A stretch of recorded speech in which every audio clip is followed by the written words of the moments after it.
tayo ng battery pack gamit ang 32650 8S lithium iron phosphate yung gagamitin nating battery, cylindrical. So bali ito guys ay na-balance ko na siya, na-charge na. So i-assemble na lang kasi time consuming ang mag-assemble tapos mag-charge at balance. Yung gagamitin natin from Dali BMS, isang malupit na klaseng BMS. 200 ampere. Okay, tingnan muna natin yung iba. Meron siyang kasamang tornilyo dito para sa kanyang wire or output. Input, output.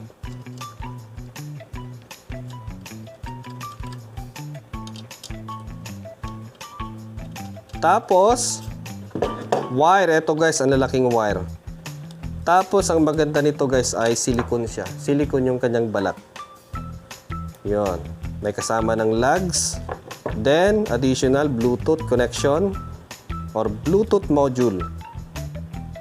Tapos, yung kanyang mga wire na additional. Tapos, yung sensor.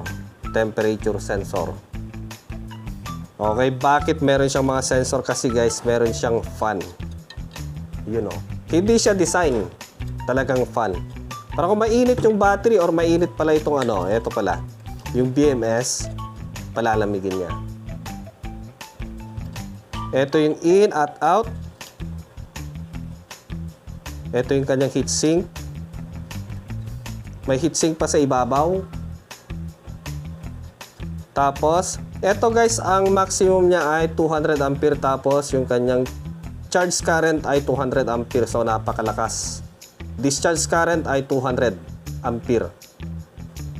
8S, 24 volt, 200 ampere. LFP, Dali BMS. Tapos yung kanyang mga common port. Dito natin ilalagay ito. Okay. Yun o. Ang laki guys, malaki siya. Laki pa ng kanyang ano o. Bus bar.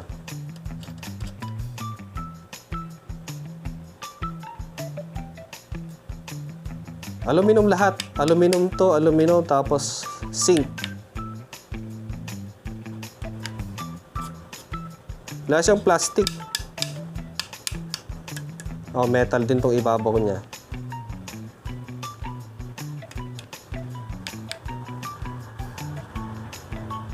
Okay, so para sa mga interested or gustong bumili ng ganitong klaseng BMS, kumpleto na siya guys.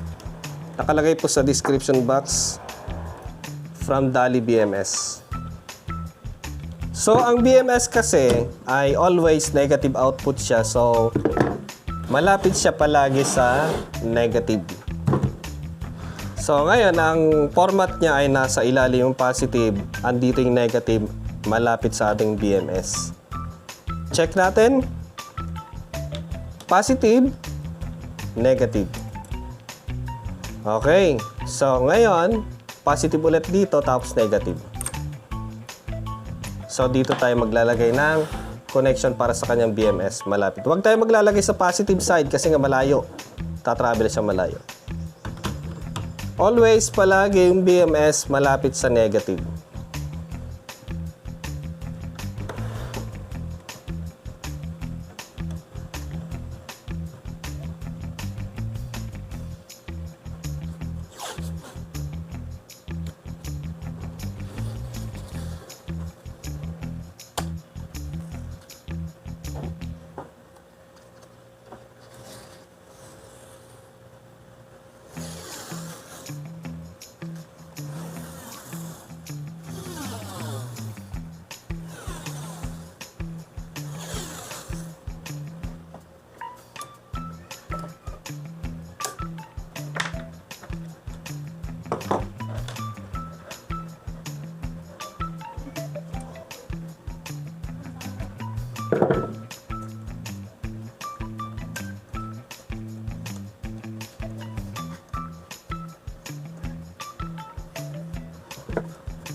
I-check natin kung tama yung polarity natin, yung connection, positive dapat dito tapos negative doon.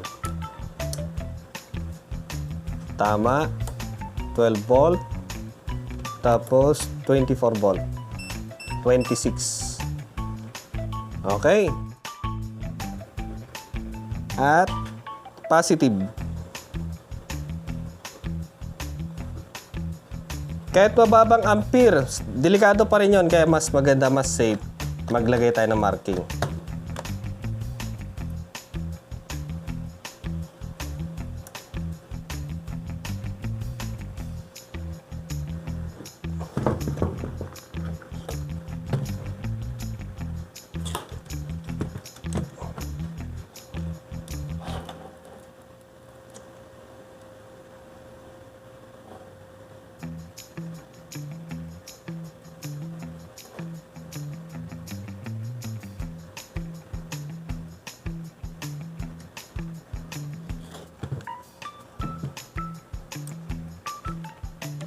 So, sa paglalagay ng ganitong wiring guys, ay always magsisimula tayo sa kanyang negative. Eto. So, since ang negative natin ay nasa taas, dito tayo magsisimula. Yan. Tapos, negative mismo dito, tapos yung susunod sa kabila, tapos yung susunod dito sa kabila. Yun, ganun lang. Tapos, yung last, doon sa positive.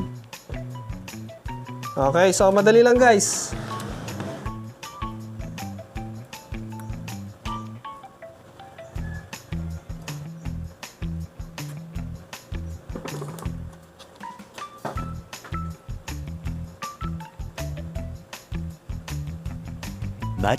Much later. Tapos yung kanyang temperature sensor ay ilagay natin dito tapos dito sa side.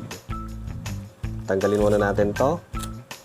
Lagay natin dito sa tapat ng isang cell.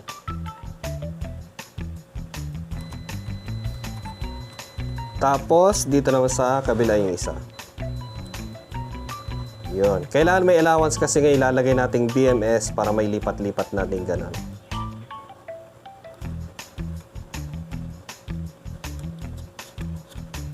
Lagay natin dito. So, dito natin siya ipapasak na gano'n.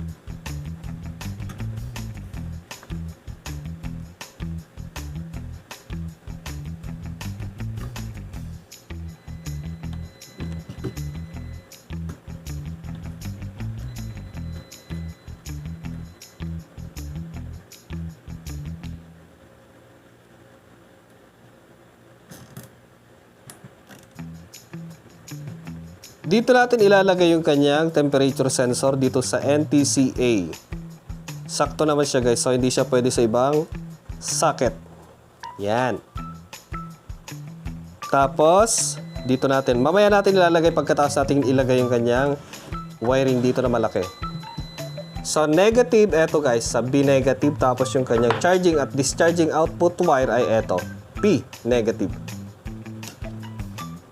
Okay, tapos eto muna, papunta sa battery sa negative.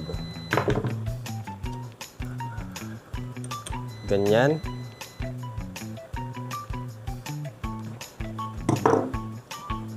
Okay, tapos eto ilalagay natin dito. So, pamaya natin ilalagay kasi nga, hindi pa naman natin siya i-charge at gagamitin. Kasi ilalagay na natin, baka mamasyal dito, may ipit-ipit, madidisgrasya pa. Okay, so ngayon ilalagay na natin ito. Check natin yung wirings. Double check, triple check kasi walang bawian. Much later. Yun. So, ibig sabihin, okay yung wiring natin, umilaw na siya. So, ilagay natin yung kanyang Bluetooth module dito sa UART1.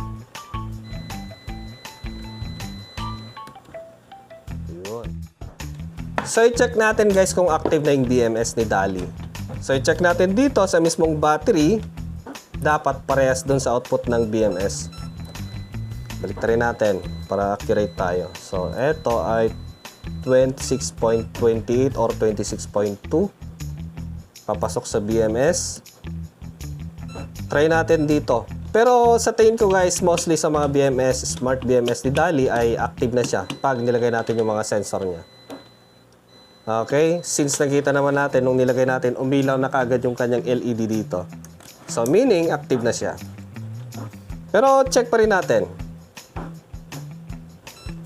26.28, ibig sabihin, active na siya.